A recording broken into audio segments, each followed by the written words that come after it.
கர்த்தருடைய பரிசுத்த நாமம் மகிமைப்படுவதாக. இந்த அருமையான விடுதலை ஜெபத்தில் பங்கேற்றுக் கொண்டிருக்கிற தேவ ஜனங்களை இயேசு கிறிஸ்துவின் நாமத்தில் வாழ்த்துகிறேன். இந்த அருமையான ப்ரேயர் டைம் சேனல் மூலமாக ப்ரேயர் டைம் குடும்பத்தார் எந்த தேசத்தில் இருந்தாலும், புதிதாக பார்க்குறவர்கள் நீங்கள் எந்த பகுதியிலிருந்து இந்த அருமையான ப்ரேயர் டைம் சேனலில் பங்கேற்று கொண்டு இருந்தாலும் கர்த்தராகிய இயேசு கிறிஸ்துவின் நாமத்தில் உங்களுக்கு வாழ்த்துக்கள். இன்றைய நாளில் ஆவியானவர் சிலரை கூர்மையாக்கப் போகிறார். ஆவியானவர் காட்டின காரியத்தை உங்களோடு சொல்லுகிறேன். கர்த்தர் ஒரு அருமையான தரிசனத்தை காட்டினார். ஆண்டவர் கூர்மையாக்குகிறார். உங்களை உபயோகப்படுத்துகிறதுக்கு முன்பதாக கர்த்தருடைய ஆவியானவர் கூர்மையாக்குவார். பாருங்க தேவச்சனமே, இந்த கிரிக்கெட் விளையாடுற இடத்துல அந்த ஸ்டெம்புன்னு சொல்றது பின்னாடி, அந்த பேட்மேனுக்கு பின்னாடி இருக்கும் ஒரு 3 கம்பை நட்டி வச்சிருப்பாங்க. அந்த 3 கம்பையும் பிளாஸ்டிக்ல வாங்கலாம், பல ரீதியில் சின்ன பிள்ளைகள் அதை செய்து கூட வைத்திருப்பாங்க. அதை பார்க்கும் பொழுது அது மண்ணுக்குள்ள புதையிற மாதிரி அழகாக தீட்டப்பட்டிருக்கும். ஒரு பென்சிலை போல அது தீட்டப்பட்டிருக்கும். ஆண்டவர் காட்டின தரிசனம் அதுதான். உங்களிலிருந்து சிலதை அவர் வெட்டி எடுக்கிறார். தேவையில்லாததை வெட்டி ஒதுக்குறதை ஆண்டவர் காட்டினார். இன்னைக்கு இந்த அருமையான ஜெபத்தில் கர்த்தருடைய ஆவியானவர் உங்களுக்கு அந்த பழைய கூர்மையை தருவாராக. God will strengthen your intuition and you will be strengthened. இந்த அருமையான ஜெப நேரத்தில் கர்த்தருடைய சத்தத்தை கேட்கிற அந்த நல்ல இருதயமாகிய நல்ல பொக்கிஷத்தை கூர்மையாக்க போகிறார். இதை கேட்டுக்கொண்டு இருக்கும் பொழுதே உங்க ஆவிக்குரிய கண் பிரகாசமாகும். எல்லா குருட்டாட்டமும் மாறும். எல்லா இருளின் கிரியைகள் எரியும். ஆம் தேவ ஜனமே, இதை எந்த பகுதியிலிருந்து கேட்டாலும் இப்பொழுதே ஸ்தோத்திரம் பண்ண ஆரம்பியுங்கள். இப்பொழுதே துதிக்க ஆரம்பியுங்கள். கர்த்தருடைய அக்கினி இறங்குறதை பார்க்கிறேன். ஆவியானோர் தொடுகிறதை பார்க்கிறேன். அநேகரை தொட்டு சுகமாக்குகிறார். இந்த வார்த்தை வந்து கொண்டிருக்கும் பொழுதே உங்க அழுகை ஆனந்த களிப்பாய் மாற தொடங்குகிறது. உங்க ஜெப குறைவு மாற தொடங்குகிறது. உங்க வியாதி மறைய ஆரம்பிக்கிறது. ஆவியானவருடைய பிரசன்னம் இறங்க ஆரம்பிக்கிறது. அந்த பிரசன்னம் உங்களை தொட்டால் அற்புதம் நடக்கும். அந்த பிரசன்னம் உங்களை தொட்டால் வாக்குத்தத்தங்கள் நிறைவேறும். ஆம் தேவ ஜனமே, சில வித்துகள்லாம் உங்க வீட்டில் இருக்கும். அநேக கிராமங்களில் போகும்பொழுது மூட மூடையாக அவங்க வீட்டுக்குள்ளாடி கோதுமைகளையும் அரிசிகளையும் பார்க்க முடியும். அவைகளை எல்லாம் ஸ்டோர் பண்ணி வைத்திருப்பாங்க. 1 வருடம் 2 வருடம் ஆனாலும் அது அவ்வாறாக சேஃபா இருக்கும். ஆனால் ஒரு குறிப்பிட்ட நேரம் வரும் பொழுது அதை எடுத்து மண்ணில் தூவி விடுவார்கள். அது விளைய ஆரம்பிக்கும். ஆம் தேவ ஜனமே, மண்ணில் போடப்படாத எந்த வித்தும் வளராதது போல இன்னைக்கு எங்கேயோ ஒரு இடத்துல உங்களுக்கு சில வாக்குத்தத்தங்கள் மறைந்து இருக்குது. குடோன்ல ஸ்டோரா இருக்கிறது போல இருக்குது. ஆனா அந்த தெய்வ பிரசன்னம் எப்படி ஒரு வித்து மண்ணில் விழுந்து வளருகிறதோ அதே போல உங்க வாக்குத்தத்தம் பரிசுத்த ஆவியின் பிரசன்னத்தினால், பரிசுத்த ஆவியின் வல்லமையினால் அது வெளியே வரப்போகிறது. இந்த அருமையான செக்ஷன்ல கர்த்தரனை மறந்தாரோ, எனக்கு விடுதலையை தரமாட்டாரோ, என் வாழ்க்கையில் ஒரு திட்டம் இல்லையோ, என்னுடைய வாழ்க்கையில் ஒரு முன்னேற்றம் இருக்காதோ என்ற பல லட்ச கேள்விகளோடு இதை கேட்டுக்கொண்டிருக்கலாம். ஆண்டவர் சொல்லுகிறார், நோ நெவர், இல்லை, நான் உன்னை மறக்கவில்லை என்று ஆண்டவர் சொல்லுகிறார். அது மட்டும் இல்ல, உங்களை தாயின் கருவில் இருந்து வெளியே கொண்டு வந்தவர் ஒரு திட்டத்தோடு வெளியே கொண்டு வந்திருக்கிறார். ஆண்டவரை பார்த்து சொல்லுங்களேன், அப்பா உங்க திட்டம் நிறைவேறட்டும். அப்பா, நான் எந்த தாயினுடைய வயிற்றில் பிறக்க வேண்டும் என்று நான் தீர்மானிக்கவில்லை. எந்த ஊரில் பிறக்க வேண்டும் என்று நான் தீர்மானிக்கவில்லை. இந்த உலகத்தில் ஒரு மனுஷனாக ஒரு மனுஷியாக வர வேண்டும் என்று நான் தீர்மானிக்கவில்லை. கர்த்தர் தீர்மானித்தார். கர்த்தர் என்னை கொண்டு வந்திருக்கிறார். தேவ ஜனங்களே, ஒரு ரகசியத்தை சொல்லுகிறேன். இந்த உலகத்துல நீங்க கால் எடுத்து வைத்துட்டாலே உங்களை ஜெயிக்கக்கூடிய சக்திகள் எல்லாம் கீழே அடங்கும். கர்த்தர் இந்த உலகத்தில் உங்களை கொண்டு வந்திருக்கிறார்னா ஒரு அனாதி திட்டத்தோடு கொண்டு வந்திருக்கிறார். ஒரு பெரிய திட்டத்தோடு கொண்டு வந்திருக்கிறார். நீங்க அழிந்து போகிறதற்காக அல்ல, செங்கடல்ல மூழ்கி போகிறதற்காக அல்ல, நிந்தையிலும் அவமானங்களிலும் நீங்கள் மூடி போகிறதற்காக அல்ல.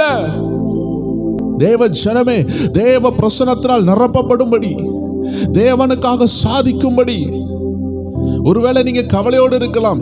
என்னிடத்துல காசு இல்லையே, என்னிடத்துல வீடு இல்லையே, என்னிடத்தில் வேலை இல்லையே. தேவ ஜனங்களே, இது எல்லாம் இருக்கிற புறஜாதிகள் உண்டு. ஆண்டவர் அறியாத எத்தனையோ மனிதர்கள் இவைகளை எல்லாம் வைத்திருக்கிறார்கள். உடனே அவர்களால் எழும்பி பிரகாசிக்க முடிகிறதா? இல்லை. இயேசு இல்லாமல், பரிசுத்த ஆவியானவர் இல்லாமல், வேத வசனம் இல்லாமல் எழும்பி பிரகாசிக்க முடியாது. நீங்க நினைக்கிற ஒரு காரியம் இருந்தால் நீங்க எழும்பி பிரகாசிக்கலாம் என்று நீங்க நினைத்து கொண்டிருக்கலாம்.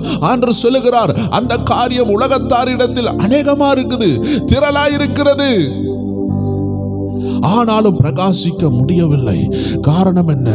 கிறிஸ்து இல்லை. ஆம் தேவ ஜனமே, கர்த்தருடைய மகிமையே உங்களை எழும்பி பிரகாசிக்க பண்ணும். எத்தனை பேர் சொல்றீங்க, அந்த மகிமை இன்னைக்கு என் மேலே இறங்கட்டும், அந்த மகிமைக்கு என்னை விட்டு கொடுக்கிறேன். தேவ பிரசன்னம் உங்க வாக்குத்தத்தங்களை தொட்டு உயிரடைய பண்ணும். எந்தெந்த வாக்குத்தத்தங்களை நீங்க வாங்கி வைத்திருக்கிறீர்களோ அது உங்களுக்குள்ள ஜீவனாக மாறும். ஆவியானோர் சொல்லுகிறதை தெளிவாக கேட்டு ஆண்டவர் சமூகத்தில் உங்களை ஒப்பு கொடுங்க.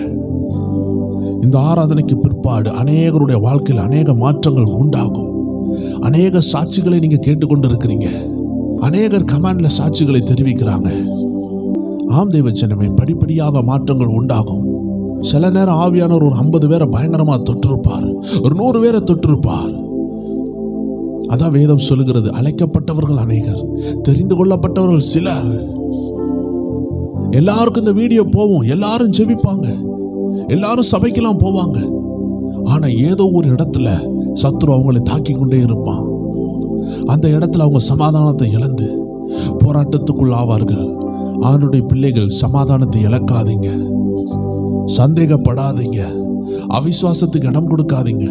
ஒரு அவிசுவாசத்துக்கு இடம் கொடுத்தால் 1 மாசம் அந்த அவிசுவாசம் உங்களை திருடிவிடும். சில நேரம் 1 மாசம் ஜெபிக்க முடியாமல் போய்விடும். சிலருக்கெல்லாம் 6 மாசம், 1 வருஷம், 3 வருஷம் ஆண்டவரை விட்டு தூரம் போயிடுறாங்க. ஆண்டவர் சொல்லுகிறார், அப்படிப்பட்ட ஆவிகள் இன்னைக்கு உடையும். ஒருவேளை நீங்க ஜெபிக்கலனா அந்த இரவே மனம் திரும்ப வேண்டும் என்று வேதம் சொல்லுகிறது. உங்க சகோதரனோடு கோபம் என்றால் ஒரு இரவே மனம் திரும்ப வேண்டும் என்று வேதம் சொல்லுகிறதே.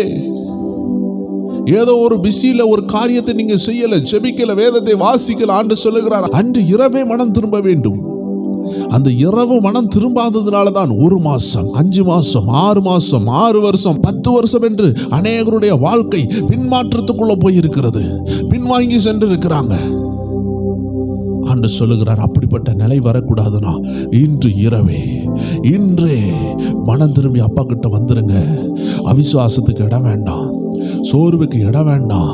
அப்பா ஒரு பெரிய திட்டத்தோடு உங்களை இந்த பூமியில கொண்டு வந்திருக்கிறார். எத்தனை பேர் சொல்றீங்க, I came with a big plan, நான் பெரிய திட்டத்தோடு வந்திருக்கிறேன், என் திட்டம் அப்பா தருகிறது. ஹல்லேலூயா. அப்பா எனக்காக ஒரு திட்டம் வைத்திருக்கிறார். அந்த திட்டத்திற்கு நான் நினைக்கிறது இருந்தாதான் அது நடக்கும் என்று சொல்ல முடியாது. ஒருவேளை உங்களுக்கு வீடு இல்லாமல் இருக்கலாம், ஒருவேளை நல்ல திருமண வாழ்க்கை அமையாமல் இருக்கலாம், ஏதோ ஒன்று இல்லாமல் இருக்கலாம். நீங்க யோசிக்கலாம், ஆண்டவரே தேவ சித்தம் நடக்குமா நடக்காதா? தேவ ஜனமே, உங்க போராட்டம் உங்களுடைய திட்டத்தை நிர்ணயிக்காது. தேவன் உங்க மேல வச்ச திட்டத்தை உங்க போராட்டத்தால தடுக்கவும் முடியாது. இன்னைக்கு நீங்க கேட்டுக்கொண்டு இருக்கிறீங்கன்னா அந்த உபத்திரவம் நன்மையா மாறுகிறது, அந்த உபத்திரவம் உயர்வாய் மாறுகிறது. அந்த உபத்திரவம் வந்ததே உங்களை தேவ திட்டத்தை நிறைவேற்ற வைக்கும். அந்த உபத்திரத்தின் பாதையில நீங்க போய் சென்றடைய போகிற இடம் வெற்றி. எத்தனை பேர் சொல்றீங்க, இன்னைக்கு உபத்திரத்துல இருக்கிறேன், இன்னைக்கு பாடுல இருக்கிறேன், இன்னைக்கு நிந்தனையில இருக்கிறேன், ஆனா ஒரு வல்லமையான கரத்தை பிடித்திருக்கிறேன். இந்த கரத்தை மட்டும் நீங்க விடாம இருந்தீங்கன்னா, தேவனுடைய வல்லமையான கரத்தை, அன்பின் கரத்தை, அப்பாவின் கரத்தை, ஆணிப்பா இந்த கரத்தை நீங்கள் விடாமல் இருப்பீர்கள் என்றால் அவர் ஒருபொழுதும் உங்களை விட்டு போக மாட்டார். எல்லா காரியங்கள்ல இருந்து, எல்லா தடைகள்ல இருந்து உங்களை தூக்கி நிறுத்தி உங்களை அவருடைய திட்டத்துக்கு நேராக கொண்டு வருவார். எத்தனை பேர் சொல்றீங்க, என்னை என் ஆண்டவர் தாயின் கருவிலே தேர்ந்தெடுத்து விட்டார், எந்த சத்துரு என்னை ஜெயிக்க முடியாது? பிரேயர் டைம் குடும்பத்தாரே, நீங்கள் ஒரு நாளும் விசுவாசத்தை விட்டுவிடக்கூடாது. ஒரு நாளும் விசுவாசம் என்ற கேடகத்தை கீழே வைக்கவே கூடாது என்று ஆண்டவர் விரும்புகிறார். நம்ம விசுவாசத்தை பலப்படுத்தும்படியாக இந்த அருமையான பாடலை சேர்ந்து பாடுவோமா? உள்ளத்தினாலத்திலிருந்து ஒரு வரி சொல்லுவோமா? பிறந்த நாள் முதலாய் உம் தோளில் சுமந்தீரே, தகப்பனிலும் மேலாய் தனி பாசம் வைத்தீரே. பிறந்த நாள் முதலாய் உம் தோளில் சுமந்தீரே, ஒரு தகப்பனிலும் மேலாய் தனி பாசம் வைத்தீரே. ஓ மெதுவான தென்றல் கொடுங்காற்றாக மாறி அடித்த வேளையிலும் என்னை கீழே விடவில்லை. மெதுவான தென்றல் கொடுங்காற்றாக மாறி அடித்த வேளையிலும் என்னை கீழே விடவில்லை. பிறந்த நாள் முதலா உம் தோளில் நன்றி அப்பா, இத்தனை நாள் சுமந்து வந்தீரே. ஓ தாயின் கருவிலிருந்து என்னை இத்தனை நாள் சுமந்தீரே. ஏன் அவிசுவாசம்? ஏன் சோர்ந்து போகிறீர்கள் தேவச்சனமே? சுமந்தீரே, ஒரு தகப்பனிலும் மேலாய் தனி பாசம் வைத்தீரே. தீங்கு நாளிலே கூடார மறைவிலே ஒளித்து வைத்தீரே உம் வேலைக்காகவே. தீங்கு நாளிலே கூடார மறைவிலே ஒளித்து வைத்தீரே உம் வேலைக்காகவே. கண்மலை மேல் என்னை உயர்த்தி வைத்தீரே, துதிக்கும் புது பாடல் என் நாவில் தந்தீரே. அந்த கண்மலை மேல், கிறிஸ்து என்ற கண்மலை மேல் நின்று கொண்டிருக்கிறீங்க. எனக்கு அது இல்லை இது இல்லைன்னு கவலைப்படவே கூடாது. ஆம் தேவ ஜனமே, இந்த உலகத்தாருக்கு எல்லாம் இருக்குது, ஆனா கிறிஸ்து இல்லை. கிறிஸ்து என்ற கண்மலை இல்லை. அதனால் லோத்துவின் மனைவியை போல பின்னிட்டு பார்க்க வேண்டாம் என்று ஆவியானவர் சொல்லுகிறார். ஆமென். அநேக காரியம் உங்களிடத்தில் இல்லைதான் கர்த்தர் அறிவார். கர்த்தர் ஏற்ற நேரத்தில் தருவார், ஏற்ற நேரத்தில் உயர்த்துவார். யோசேப்பே, கர்த்தர் உங்களை உயர்த்துவார். எஸ்தரே, உங்களுக்கு ஏற்ற நேரம் வருகிறது. தேவனை ஆராதித்துக் கொண்டிருக்கிற நல்ல தேவ ஜனமே, யோசேப்பை போல வைராக்கியமா இருக்கிறீங்க. ஓ ஆமென். எஸ்தரை போல வைராக்கியமா இருக்கிறீங்க. ஆண்டவர் கைவிடுவாரோ? நாவில் தந்தீரே, பிறந்த நாள் முதலாய் உம் தோளில் சுமந்தீரே, தகப்பனிலும் மேலாய் தனி பாசம் வைத்தீரே. ஓ பிறந்த நாள் முதலாய் உம் தோளில் சுமந்தீரே, உங்களை தீட்டிக் கொண்டிருக்கிறார், தகப்பனிலும் உங்களை உருவாக்கி கொண்டிருக்கிறார். தனி பாசம் வைத்தீரே. ஆம் தேவ ஜனமே, கர்த்தருடைய ஆவியானவர் காட்டிக் கொண்டிருக்கிறார். இந்த ஆராதனை ஆரம்பத்திலே காட்டினார், அநேகரை தீட்டிக் கொண்டிருக்கிறார். இப்பொழுது கூட திரும்பி காட்டுகிறார், உங்களை தீட்டிக் கொண்டிருக்கிறார். விலையேற பெற்ற திட்டங்களுக்காக, உங்க எதிர்காலம் சூப்பரா இருக்கிறதுக்காக ஆண்டவர் இந்த நாட்கள்ல சில காரியங்களை செய்து கொண்டிருக்கிறார். இன்னைக்கு மாறா போல இருக்குதா வாழ்க்கை? எதிர்காலம் மதுரமா இருக்கும். இன்னைக்கு கண்ணீரோடு இருக்கிறீங்களா? எதிர்காலம் கம்பீரமா இருக்கும். ஆம் தெய்வ ஜனமே, வேதம் சொல்லுகிறது, உங்க இள வயதுல நுகத்தை சுமப்பது நல்லது. இந்த நாட்கள்ல உங்களால நிறைய காரியங்கள் செய்ய முடியும். ஆனால் வயது கூட கூட எதிர்காலத்தில் அநேக நாட்கள் கடந்து சென்ற பிறகு தேவனுக்காக ஒன்றும் சாதிக்க முடியாது. இன்னைக்கு எதை விதைக்கிறீர்களோ நாளைக்கு அறுக்க போகிறீர்கள். எஸ்தரை ஆண்டவர் மறைத்து வைத்தார். பல ஆண்டுகள் மறைந்திருந்தது. ஆனால் அந்த மரம் வளர்ந்தது போல அழகாக அந்த எஸ்தருடைய வாழ்க்கையை கர்த்தர் வெளியே கொண்டு வந்தார். ஒரு குறிப்பிட்ட மரம் உண்டு. அந்த மரத்தினுடைய வித்து விதைக்கப்பட்டால் 5 வருடங்கள் கழித்து தான் அது வளரும். எல்லாரும் கேலியும் பரியாசம் பண்ணுவார்கள். பல செடிகள் அதற்கு முன்பதாகவே வளரும். ஆனால் இது 5 வருடம் கழித்து தான் வெளியே வரும். ஆனால் இது வளர்ந்து வரும்பொழுது இதே போல பயங்கரமான ஒரு மூங்கில் எங்கேயும் இல்லை என்று சொல்ற லெவல்ல பயங்கரமாக வளரும். அதை தான் அந்த காட்டு மூங்கில் என்று சொல்வார்கள். இது விதைக்கப்பட்ட 5 ஆண்டுகள் கழித்து தான் வளருகிறது. எல்லா செடிகளும் அதை பரியாசம் பண்ணி இருக்கும். புல்லு பரியாசம் பண்ணி இருக்கும். வாழை மரம் பரியாசம் பண்ணி இருக்கும். முருங்கை மரங்கள் பரியாசம் பண்ணி இருக்கலாம். பாரு, நான் 3 மாசத்தில் வளர்ந்தேன். பாரு, நான் ஒரே இரவில் வளர்ந்தேன். ஆனால் இது 5 ஆண்டு காத்திருக்கிறது. வளருகிறது, வளருகிறது, மெதுவாக வளருகிறது. ஒரு குறிப்பிட்ட நாளில் ஓங்கி வளர ஆரம்பிக்கும். அதனுடைய உயரம் அவ்வளோ பயங்கரமா இருக்கும். அதில் படகு செய்கிறார்கள், அதில் வீடுகள் செய்கிறார்கள். அது அழியாத ஒரு நல்ல பொருளாக இருக்கிறது. காலம் காலமாக ஜெனரேஷனாக அநேகருடைய வீடுகள்ல அது சேராக இருக்கிறது, கட்டலாக இருக்கிறது, பால்கனி விண்டோஸ் கவரேஜா இருக்குது. பல காரியங்களை அதன் மூலமாக செய்கிறாங்க. விண்டோ ஸ்கிரீனா இருக்குது. பயங்கரமான ஒரு பொருட்களை தயாரிக்க அது எடுத்துக்கொண்ட வருடம் பல ஆண்டுகள். ஆண்டவர் சொல்லுகிறார், நீதிமான் பனை போல செழிப்பான். ஒரு அடி வளர்கிறதற்கு பனைக்கு டைம் ஆகும். தேவ ஜனமே, நீங்கள் ஒரு அடி வளர்றதுக்கு பல நாட்களானது போல இருக்கலாம். ஆனால் அந்த ஒரு அடி நீங்க வளர்ந்தது கர்த்தருடைய ஆலோசனையினால, கர்த்தருடைய திட்டத்தினால. நீங்க வளர்ந்த ஒரு அடி துன்மார்க்கன் வளர்ந்த 100 அடியை காட்டிலும் பயங்கரமானது. தாவீதை பாருங்கள், ஒரு காட்டுக்குள் இருந்து வளர்ந்து கொண்டிருந்தார். ஆடுகளை மேய்த்து கொண்டிருந்தார். அண்ணன்மார் 7 பேர் அரசாங்கத்தில் இருந்தார்கள். அண்ணன்மாருடைய வளர்ச்சியையும் தாவீதனுடைய வளர்ச்சியையும் பார்க்கும் பொழுது உலகம் தாவீதை அற்பமாய் எண்ணினது. ஆடுகளை மேய்க்கிறவன், ஆடுகளை மட்டும் பார்த்து வளர்ந்தவன். சின்ன வளர்ச்சி, அபூர்வ வளர்ச்சி இல்லை, உலக ரீதியான வளர்ச்சி இல்லை. ஆனா தேவ ஜனமே, வளர்ந்தது ஏதோ ஒரு அடிதான். ஆனா கர்த்தர் அவன் மேல வச்ச திட்டம் பல அடி உயரம். அவன் நினைத்து பார்த்திராத உயரம்.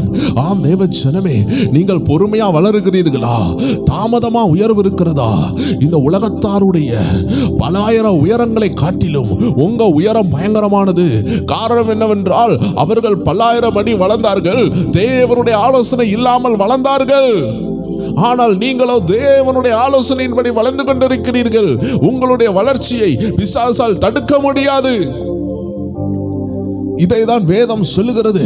கற்பாறையின் மேல் இருந்த வீடு, கற்பாறையின் மேல சின்ன மணல் வீட கூட கட்டி வைக்கலாம். ஆனால் மண்ணில் மேல் இரும்பு வீட கட்டினால் கூட புயல் வரும்பொழுது மண்ணின் மேல் உள்ள பெரிய இரும்பு வீடு உடைந்து உள்ள போகும். ஆனால் கற்பாறையின் மேல உள்ள சின்ன மணல் வீடு, சின்ன பிள்ளை கெட்டின வீடு, அது அப்படியே இருக்கும். கட்டப்பட்டது மண்ணால் கூட இருந்தாலும் கற்பாறையின் மேல இருக்கிற அந்த ஒரே காரணத்தினால, அந்த அலையினால, போராட்டம் என்ற அலையினால அந்த அருமையான வீடை உடைக்க முடியவில்லை. எத்தனை பேர் விசுவாசிக்கிறீங்க? ஒருவேளை நீங்க கூரையில இருக்கலாம், குடிசையில இருக்கலாம், லைட் இல்லாம இருக்கலாம், எந்த ஆபத்து நிறைந்த இடத்துல கூட இருக்கலாம். கர்த்தர் சொல்லுகிறார், உங்களை உயர்த்துவார்.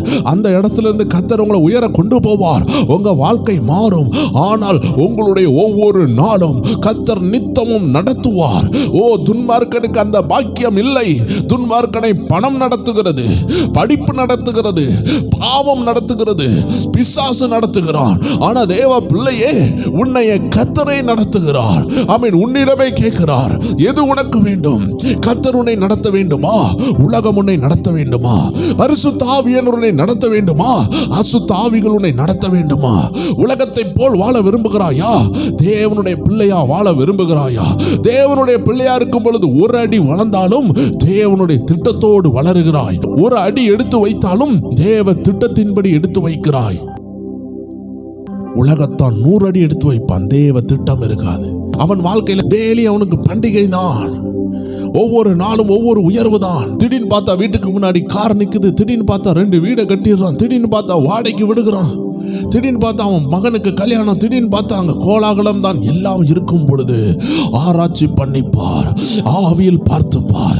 அங்க கிறிஸ்து இல்லை. கிறிஸ்து இல்லாத ஒரே காரணத்தினால் அவன் மணலில் மேல் இருக்கிறான். உபத்திரவம் அவனை தாக்கும் பொழுது, அந்தகார ஆவிகள் தாக்கும் பொழுது, அவனுக்கு மறைந்திருக்கிற மறைவிடம் இல்லாமல் இருக்கும் பொழுது, தேவ ஜனமே, நீ அந்த நேரம் கற்பாறையின் மேல் இருப்பாய். உன்னை பார்க்கும் பொழுது அவன் வெட்கப்பட்டு போவான். ஒரு கூரை வீட்டில் ஒரு தேவ மனிதன் இருந்தா. அந்த மனிதனுடைய பெயர் டிஎல் மூடி. ஆனால் அவருடைய எதிர் வீட்டில் ஒரு பணக்காரன் இருந்தான். அவன் வீட்டில் தங்க கட்டிகளும் மணக்க சாப்பாடும் ஆகாரமும் பண்டிகையும் டெய்லியும் கொண்டாட்டம் தான். ஆனால் டிஎல் மூடி வீட்டில் டிஎல் மூடியை தவிர வேற யாருமே இல்லை. தினமும் முட்டு போட்டு ஜெபிப்பார். தினமும் காலையில் ஊழியத்துக்கு போயிடுவார், இரவு தான் வருவார். டெய்லியும் கரெக்டான சாப்பாடு இருக்காது. ஒரு குடிசையில் வாழ்ந்து கொண்டிருந்தார். இந்த அருமையான சாட்சியை நான் ஒரு தியாலஜி செமினாரியில் கேட்டேன். அங்கே நடந்த அற்புதமான விஷயத்தை கண்டிப்பாக தேவ ஜனங்கள் புரிய வேண்டும். இந்த வயது முதிர்ந்த டிஎல் மூடி என்று சொல்லுகிற ஊழியக்காரர் வீட்டை விட்டு வெளியே வருவார். எப்பொழுதெல்லாம் அந்த பணக்காரன் அவரை பார்க்கிறானோ அந்த பணக்காரன் ஏளனமாக சொல்லுவான், ஐயா வயது முதிர்ந்தவரே, உமக்கு ஏதாவது தேவை என்றால் என் வீட்டுக்கு வாரும், நான் உமக்கு தாரேன் என்று சொல்வான். ஆனால் இந்த வயது முதிர்ந்த ஆளு சொல்வார், உனக்கு ஏதாவது தேவை என்றால் என் வீட்டுக்கு வா என்று சொல்வார். அவனுக்கு இதை பார்த்தால் அற்பமாய் தோன்றும். இந்த கிழவனிடத்தில் என்ன இருக்கிறது? இந்த கிழவன்ட்ட நான் ஏன் போக வேண்டும்? அப்படி என்றால் அற்பமாக நினைப்பான். ஆனால் எப்பொழுதுமே டிஎல் மூடி சொல்வார், உனக்கு ஏதாவது தேவைன்னா இந்த கூரை வீட்டில் வந்து ஜோம் பண்ணு, உன் முட்டை போடு, உனக்கு அற்புதம் நடக்கும் சொல்லிட்டு போயிட்டே இருப்பார். ஒரு நாள் மிக ஆபத்தான கொடிய நாள் வந்தது. வேதனை நாள் வந்தது. அலை வீசினது. இந்த பணக்காரனுடைய ஒரு அருமையான படகு கடல்ல வந்து கொண்டிருந்தது. அதுல நகைகளும் தங்கங்களும் அநேக வியாபார பொருட்களோடு அது பல கோடி மதிப்புள்ள பொருட்களை சுமந்து கொண்டு வந்திருந்தது. அது வருகிற வழியில உடைந்து கடலுக்குள்ள அவ்வளோ பொக்கிஷமும் போனது. இந்த செய்தி அந்த பணக்காரனுக்கு திடீர்னு வரும் பொழுது அவன் ஹார்ட் அட்டாக் வராத குறையா கீழே உளுந்தும் பெருமூச்சு விட்டு கொண்டிருந்தான். இந்த பணக்காரன் நொந்து போய் துவண்டு போயிருந்தான். அப்பொழுதுதான் அவனுக்கு நினைவு வந்தது, அடிக்கடி நம்மளுடைய வேஸ்ட் ஆகிற சாப்பாடை எல்லாம் விருந்துகளும் கொண்டாட்டமும் நடக்கும் பொழுது இந்த ஊழியக்காரன்ட்ட கொடுத்து இவரை பரியாசம் பண்ணணுமே. இவர் எப்பொழுதுமே சொல்லுவாரே, உனக்கு ஏதாவது பிரச்சனை வந்தா என்கிட்ட வான்னு. இன்னைக்கு யார்கிட்ட போக? எல்லாரும் பரியாசம் பண்ணுவாங்க. நல்லா உயர்ந்திருந்தான், இன்னைக்கு கீழே விழுந்துட்டானே, எல்லா ஆசீர்வாதம் போய்விட்டதே என்று பரியாசம் பண்ணுவார்களே என்று சொல்லி சக நண்பர்கள்ட்ட கூட தன்னுடைய பிரச்சனையை சொல்லாம இந்த அருமையான வயது முதிர்ந்த டிஎல் மூடியிடம் வந்தார். டிஎல் மூடி தன்னுடைய குடிசையின் கதவை திறந்தார். மண் குடிசைக்குள்ளாக அந்த பணக்காரன் வந்தார். நடந்ததையெல்லாம் சொன்னார். டிஎல் மூடி சொன்னார், இந்த மண்ணில் முட்டு போட்டு ஜெபம் பண்ணு, உனக்கு என்ன தேவையோ கேளுன்னு சொன்னார். அந்த மனிதன் முதலாக இயேசு என்று கூப்பிட்டான். பாருங்க தேவச்சனமே, கோடிகளை சம்பாதித்தவனுடைய வாயில இப்பதான் முதல்ல இயேசு வருது. இதை கேட்கும் பொழுதே நீங்கள் யோசித்து பாருங்கள், நீங்கள் எவ்வளோ பாக்கியவான்கள். இன்னைக்கு நம்மளை காட்டிலும் உயர்ந்து இருக்கிறார்கள் நினைக்கிறீர்களே, அவர்கள் வாயில் இயேசு இருக்கிறதா? அவர்கள் குடும்பத்தில் ரட்சிப்பு இருக்கிறதா? சமாதானம் இருக்கிறதா? இயேசுவின் ரத்தத்தினால் கழுவப்பட்டிருக்கிறார்களா? உலக பணக்காரர் என்று சொல்லுகிறார்களே, இயேசுவின் ரத்தத்தினால் கழுவப்பட்டிருக்கிறார்களா? அந்த பணக்காரன் இயேசுவே என்று கூப்பிட்டான். இயேசுவே என்று கூப்பிட்டு விட்டு அந்த கூரையை விட்டு வெளியே போகிறார். போகும் பொழுது இன்னொரு வேலைக்காரன் ஓடி வந்து சொல்லுகிறான், ஐயா, மூழ்கினது நம்ம படகு அல்ல, நம்ம கிட்ட உள்ள இன்னொரு முதலாளியின் படகு தான் மூழ்கினது. நம்ம படகு சேஃபா இருக்குது. ஏன்னா வந்து கொண்டிருந்தது 3 படகு, அதுல ஒரு படகு முங்குச்சு. அந்த முங்கின படகு இந்த மனிதனுடைய படகு என்று தவறான நியூஸ் வந்தது. ஒரு நிமிஷத்துல ஆடி போனாரு. ஆண்டவர் பாருங்க எவ்வளவு அற்புதமாய் மாற்றினார். ஆண்டவர் அதிசயத்தை செய்தார்.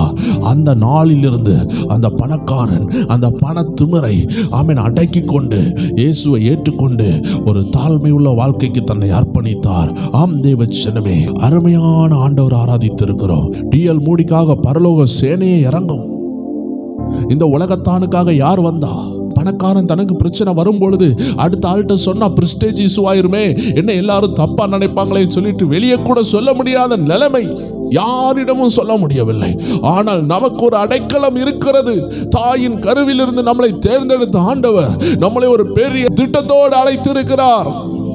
இயேசுவை இரவு காட்டி கொடுத்து அவரை பிடித்து கொண்டு போகும் பொழுது எல்லா சீசர்களும் மாம்ச சண்டைக்கு ரெடியானார்கள். பேதுரு ஒருத்தருடைய காதையை வெட்டினார். ஆனால் இயேசு ஒரு வார்த்தை சொன்னார், நான் இப்பொழுது என் பிதாவை வேண்டிக் கொண்டால் ஏராளமான தூதர்கள் இறங்குவார்கள். ஆனால் அது தேவ திட்டம் அல்ல. ஆம் தேவ ஜனமே, உங்களுக்காக தூதர்களின் படை இருக்கிறது. உங்களுக்கு ஏற்ற நேரத்தில் அப்பாவுடைய கரம் உண்டு. ஒரு உலகத்தான காட்டிலும் நீங்க பல கோடி மடங்கு உயர்ந்தவர்கள் என்று ஒரு பொழுதும் மறந்து போகாதீர்கள். நீங்கள் கழுவப்பட்டது இயேசுவின் ரத்தம். எல்லாரும் சேர்ந்து அந்த வரிகளை சொல்லுவோமா? நமக்கு ஒரு அடைக்கலம் உண்டு. பிறக்கும் முன்னமே நம்மளை அறிந்தவர் நம் கூடவே இருக்கிறார். எல்லாரும் சேர்ந்து அந்த வரிகளை சொல்லலாமே. பிறக்கும் முன்னமே என் பெயரை அறிந்தீரே, அவயம் அனைத்துமே அழகாக வரைந்தீரே. பிறக்கும் முன்னமே என் பெயரை அறிந்தீரே,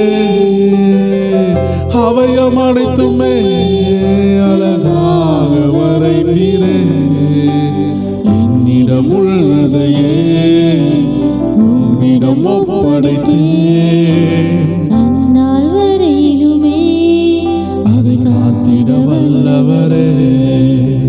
என்னிடம் உள்ளதையே. எத்தனை பேர் சொல்றீங்க, அப்பா என் வாழ்க்கையை நான் உங்க கையில் அர்ப்பணிக்கிறேன் ஆண்டவரே, அதை நீங்க பொறுப்பெடுத்துக் கொள்ளுங்க அப்பா. நீங்க எதை தந்தாலும் வாங்கிக்கிடுவேன். நீங்க எதை தராட்டியும் நான் சகித்துக் கொள்வேன் அப்பா. எல்லாம் உங்க சித்தத்திற்காக நான் என்னை விட்டுக் கொடுக்கிறேன். எத்தனை பேர் சொல்றீங்க தேவ ஜனமே? ஒரு களிமண் எஜமான் கையில விட்டு கொடுக்கும் பொழுது அது ஒரு நல்ல பாத்திரமாக வணையப்படுகிறது போல இன்னைக்கு கர்த்தர் உங்களை வணைந்து கொண்டிருக்கிறார். God is shaping you. கர்த்தர் ஒரு நல்ல உருவத்தை கொடுக்கிறார். ஓ, உங்களுக்கு நல்ல உருவம் உண்டாகிறதுக்கு நல்ல திட்டம் உண்டாகிறது. என்னிடம் உள்ளதையே உம்மிடம் ஒப்படைத்தே, அந்நாள் வரையிலுமே அதை காத்திட வல்லவர். பிறந்த நாள் முதலாய் உம் தோளில் சுமந்தீரே, தகப்பனிலும் மேலாய் தனி பாசம் வைத்தீரே. சொல்லுவோமா? பிறந்த நாள் முதலாய். நீங்க பிறந்த நாள்ல இருந்து இன்னைக்கு வரைக்கும் உங்களை காத்து கொண்டே இருக்கிறார், உங்களை பாதுகாத்து கொண்டு இருக்கிறார். சில துஷ்ட சக்திகள் உங்களை அழிக்கலாம் என்று நினைத்தது இன்னைக்கு ஆண்டவர் உங்களை உருவாக்குகிறதை பார்த்து கொண்டிருக்கிறது.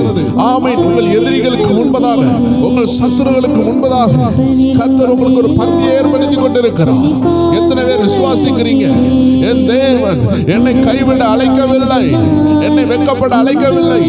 என் மேல ஒரு திட்டம் உண்டு. எல்லா நிந்தனை மாறப்போகிறது, எல்லா போராட்டம் மாறப்போகிறது. எத்தனை பேர் விசுவாசிக்கிறீங்க? எத்தனை பேர் விசுவாசிக்கிறீங்க தேவ ஜனமே? ஒரு பெரிய திட்டம், ஒரு பெரிய திட்டம். அப்பாவுடைய கரம் உங்களை ஆசீர்வதிக்கிறது, உங்களை ஆசீர்வதிக்கிறது. Receive the blessing. ஆமென் என்று சொல்லுங்க. ஓ ஆமென் என்று சொல்லுங்க. ஆசீர்வாதம் உங்கள் மேல வருகிறது, ஆசீர்வாதம் வருகிறது. ஓ ஆசீர்வாதம் வருகிறது, நன்மை வருகிறது. பெற்றுக்கொள்ளுங்க தேவ ஜனமே. ஒரு நன்மை உங்க மேல ஊற்றப்பட்டு கொண்டு இருக்கிறது. அவருடைய அக்கினி உங்க மேல ஊற்றப்பட்டு கொண்டு இருக்கிறது. ஆவியானுடைய பிரசனம் உங்களை தொட்டு கொண்டு இருக்கிறது. உங்களை நிந்தித்தார்கள் அல்லவா, வேதனை படுத்தினார்கள் அல்லவா, அவர்கள் முன்னாடி கர்த்தர் உங்களை உயர்த்துவார். அந்த அந்தகார ஆவிகள் முன்னாடி உங்கள் தலையை அபிஷேகம் பண்ணுகிறார். Receive the new anointing. Receive a new blessing. இயேசுவின் நாமத்தில் அநேக கட்டு உடைகிறது. மதுபான கட்டு உடைந்து கொண்டிருக்கிறதை பார்க்கிறேன். இருளின் ஆவியின் கட்டுகள் உடைகிறதை பார்க்கிறேன். வில்லி சுனிய வல்லமைகள் உடைந்து கொண்டிருக்கிறதை பார்க்கிறேன். விட்டுவிடாதீர்கள், விட்டுவிடாதீர்கள். ஆராதனையை, ஜபத்தை, வேத வசனத்தை, உபவாசத்தை, தேவன் பேரில் உள்ள அன்பை விட்டுவிடாதீர்கள் என்று ஆவியானவர் பேசுகிறார். உங்களுக்காக அவர் யுத்தம் பண்ணி கொண்டிருக்கும் பொழுது நீங்க சோர்ந்து போக கூடாது. உங்க இருதயத்தை சோர்ந்து போக விடாதீங்க. 24 மணிக்கூறும் சோத்திரத்தை சொல்லிக்கொண்டே இருங்க. தூங்கும் பொழுது உங்க இருதயம் சோத்திரம் பண்ணும். நீங்கள் காலையிலிருந்து சோத்திரம் பண்ண ஆரம்பித்தால், ஆண்டவரை துதிக்க ஆரம்பித்தால், இரவு தூங்கும் பொழுதும் உங்கள் இருதயம் சோத்திரம் பண்ணி கொண்டே இருக்கும். கனவுல கூட பிசாசு உங்களை தொடாத லெவல்ல தெய்வ ஜனங்கள் பாதுகாப்பாக வாழ வேண்டும். அநேகருக்கு கர்த்தர் சொப்பனம் கொடுக்கும் பொழுது பிசாசானவன் சில கெட்ட சொப்பனங்களை கொண்டு வந்து, சில பயத்தை கொண்டு வந்து, சில இருளின் ஆவிகள் சிலரை பயன்படுத்தி கொண்டிருக்கிறது. ஆண்டவர் சொல்லுகிறார், அந்த பயம் உடைகிறது. இந்த வார்த்தையை சொல்லிக் கொண்டிருக்கும் பொழுது பியூலான்னு ஒரு சகோதரி ஆண்டவர் காட்டுகிறார். பியூலா, சிஸ்டர் பியூலா, கர்த்தருடைய ஆவியானவர் உங்களுக்காக சிலதை செய்கிறார். நீங்கள் அமர்ந்திருந்து பாருங்கள். உங்களை அநேகர் இன்னைக்கு பரியாசம் பண்ணி கொண்டிருக்கிறாங்க. உங்க வாயை திறந்து சண்டை போட வைக்கிறதுக்கு அநேக திட்டங்கள் திட்டங்கள் உண்டு. ஆண்டவர் காட்டுகிறார், உங்க வாய்க்கு ஆண்டவர் காவல் வைத்திருக்கிறார். இந்த நாட்கள்ல கர்த்தர் உங்களுக்காக கிரியை செய்வார். இம்மானுவேல்னு ஒரு சகோதரனை பார்க்கிறேன். The God is blessing you. வேதனைகளோடு உட்கார்ந்திருக்கிறீங்க, பாரங்களோடு உட்கார்ந்திருக்கிறீங்க. சகோதர இம்மானுவேல் கர்த்தர் உங்களை தொடுகிறார். ஹalleluya. The Lord is touching you. உங்க வீடை தொட்டு கொண்டிருக்கிறார். கடந்த நாட்களில் எத்தனையோ நபர்களை பேரை சொல்லி ஆண்டு அழைத்தார். அவர்களுடைய வாழ்க்கையில மாற்றம் வந்தது. இந்த நாட்களில் கர்த்தர் வாழ்க்கையில மாற்றங்களை கொண்டு வருகிறார். ஹalleluya, ஹalleluya. அநேகருடைய வாழ்க்கை மாறுகிறது, அநேகருடைய வாழ்க்கை மாறுகிறது. கிருபான் ஒரு சகோதரி ஆண்டு காட்டுகிறார். சிஸ்டர், உங்க வாழ்க்கை மாறுகிறது. இதை கேட்டுக்கொண்டிருக்கிற பிரேயர் டைம் குடும்பத்தாரே, கர்த்தருடைய ஆவியானவர் ஒவ்வொரு பேரை பார்த்து சொல்லுகிறார், உங்க முகத்தை பார்த்து சொல்லுகிறார், யுவர் லைஃப் இஸ் சேஞ்சிங். உங்க வாழ்க்கை மாறுகிறது. நீங்க வளருகிறது உங்களுக்கு தெரியாது. ஒரு மரம் வளருகிறது அதற்கே தெரியாது. ஒரு சின்ன குழந்தை வளருகிறத அதனுடைய தாய்க்கும் தெரியாது, அதற்கும் தெரியாது. என்னைக்காவது உங்க விரல் வளர்ந்ததை நீங்க பார்த்தீங்களா? என்னைக்காவது உங்க காது வளர்க்கிறதை பார்த்தீர்களா? என்னைக்காவது உங்க உயரம் கொடுக்கிறதை பார்த்தீர்களா? இல்ல. It take slow process, slow but sure. தாமதமாக இருந்தாலும் தரமாக வளரும். எத்தனை பேர் விசுவாசிக்கிறீங்க? Slow but sure. என்னுடைய உயர்வு நிச்சயம். என்னுடைய உயர்வு யாராலும் தடை பண்ண முடியாது. என்னுடைய உயர்வு தேவ நேரத்தில் வெளிப்படும். நான் தேவ நேரத்தில் வெளிப்படுவேன். எத்தனை பேர் சொல்றீங்க? தேவச்சனமே, கர்த்தருடைய ஆவியானவர் உங்களை இன்னும் ஆழத்துக்கு கூட்டி செல்ல விரும்புகிறார். அப்படி ஆண்டவர் சமூகத்தில் விட்டு கொடுங்க. கர்த்தருடைய ஆவியானவர் என்னோடு பேசுங்க என்று சொல்லுங்க. ஆவியானவர் உங்களோடு பேச போகிறார். எதெல்லாம் ஆவியானவர் உங்கள் உள்ளத்தை பார்த்து பேசுவாரோ அதெல்லாம் அவ்வாறாகவே நடக்கும். தெய்வச்சனமே, ஆண்டு சமூகத்தில் சொல்லுங்க, அப்பா என்னோடு பேசும். சாமுவேல் சொன்னார், அப்பா என்னோடு பேசும், அடியேன் கேட்கிறேன். இன்னைக்கு ஆண்டு சொல்லுகிறார், உங்களோடு பேச போகிறேன், உங்களோடு பேச போகிறேன். பேசுகிற ஒவ்வொரு வார்த்தையும் நடக்கும். ஆம் தெய்வச்சனமே, ஆண்டவர் பேச ஆரம்பித்தால் நம்முடைய இருதயத்தில் உள்ள காயங்கள் ஆற்றப்படும். நம்முடைய வாழ்க்கையின் தேவைகளை கர்த்தர் சந்திக்கிறதை நம்மளால உணர முடியும். ஆம் தெய்வச்சனமே, உள்ளத்தின் ஆழத்திலிருந்து சொல்லுங்க, என் அருமை இரட்சகரே என்னோடு பேசுங்கப்பா. என்னுடைய உள்ளத்தை பார்த்து பேசும். நான் திகைத்து போய் இருக்கிறேன், நான் வேதனையோடு இருக்கிறேன், என் வாழ்க்கையை குறித்து கேள்வியோடு இருக்கிறேன். ஆவியானவரே என்னோடு பேசும். உம்முடைய பரிசுத்த ஆவியினால் தானே எல்லா பரிசுத்த மனிதர்களும் ஏவப்பட்டு இந்த வார்த்தைகளை எழுதினார்கள். என்னோடு பேசும் என்று நீங்கள் சொல்லும் பொழுதே உங்கள் இருதயம் ஆயத்தப்படுகிறது. ஆம் தேவச்சனமே, உங்கள் இருதயம் ஆயத்தப்பட்டால் கர்த்தருடைய சத்தம் உங்க வாழ்க்கைக்குள்ள வரும். இன்னைக்கு ஆண்டுடைய சத்தம் உங்க வாழ்க்கையை நோக்கி வருகிறது. ஆண்டு சொல்லுகிறார், you are not an accident. நீ ஏதச்சியாக உன் வாழ்க்கையில இந்த சூழ்நிலையில நீ இருக்கிறன்னு நினைக்க கூடாதுன்னு ஆண்டவர் சொல்லுகிறார். சில நேரம் நம்ம நினைப்போம், நான் ஏன் தான் இந்த உலகத்தில் வாழுகிறேன்? என் மேல தேவனுடைய திட்டம் என்ன? என்னதான் தேவ திட்டத்தை கண்டுபிடிக்கலாம் என்று நினைத்தாலும் ஒன்றும் தென்பட மாட்டேங்குது. இது வைரம் இருக்குதுன்னு சொல்லி தரையை தோண்டுகிற, மண்ணை தோண்டுகிற ஒரு அனுபவம் போலலாம் இருக்கிறது. எவ்வளவு தோண்டியும் அந்த வைரத்தை கண்டுபிடிக்க முடியவில்லையே என்று கவலையோடு இருக்கிறது போல உங்க வாழ்க்கை இருக்கலாம். ஆண்டு சொல்லுகிறார், விட்டு விடாதே. நீ தோண்ட தோண்ட மண்ணு தான் வந்து கொண்டிருக்கும். ஆனால் ஒரு குறிப்பிட்ட இடத்துல ஒரு புதையல் மறைந்திருக்கிறது. ஆம் தெய்வச்சனமே, இந்த மாம்ச சிந்தனைகள் உங்களை தடுத்து வைக்கலாம். ஆனால் ஆவியானவருடைய வார்த்தை இந்த மாம்ச சிந்தனைகளை மண்ணை வாரி தூக்கி போடுகிறது போல உங்க மாம்ச சிந்தனைகளை, எண்ணங்களை, பயங்களை, சோர்வுகளை, சந்தேகங்களை எல்லாவற்றையும் கர்த்தருடைய வார்த்தை தூக்கி வீசுகிறது. ஒரு கிரெயின் சொல்லக்கூடிய அந்த கிரெயினால மண்ணை வாரி தூக்கி வீச முடியும் என்றால் கர்த்தருடைய வார்த்தை மண்ணை போல் இருக்கிற மாம்ச சிந்தனைகளை நம்மளை விட்டு அகற்றி உள்ள இருக்கிற தங்கங்கள், வைரங்கள் எல்லாவற்றையும் வெளியே கொண்டு வருகிறது. உங்களுக்குள்ள மறைந்திருக்கிற விசுவாசத்தை தட்டி எழுப்புகிறது. ஆண்டவருடைய வார்த்தை அருமையாக சொல்லுகிறது. எபேசியர் 1:4 பாருங்கள். மனிதனுடைய ரகசியத்தை போட்டிருக்கிறது. மனுஷ குலத்தின் ரகசியம் அடங்கி இருக்கிறது. தேவ பிள்ளைகளுடைய வாழ்க்கையின் ரகசியம் அடங்கி இருக்கிறது. நீங்க நினைக்கலாம், ஏதச்சியாக எல்லாம் நடக்கிறது, இந்த வேதனை நடக்கிறது, எனக்கு உயர்வு வருமா, என் வாழ்க்கை மாறுமா, என் வாழ்க்கை நெடுநாளா இந்த போராட்டத்தில் இருக்கிறது, நான் இதுல இருந்து எப்படி வெளியே வர என்றெல்லாம் நீங்கள் உங்களை குழப்பிக் கொண்டு கொண்டிருக்கலாம். ஆண்டவர் சொல்லுகிறார், உங்களை குழப்ப வேண்டாம். இந்த வசனத்தின்படி உங்களை நம்பிக்கையில் வளர வையுங்கள். உங்கள் இருதயத்திற்கு நம்பிக்கையை கொடுங்கள்.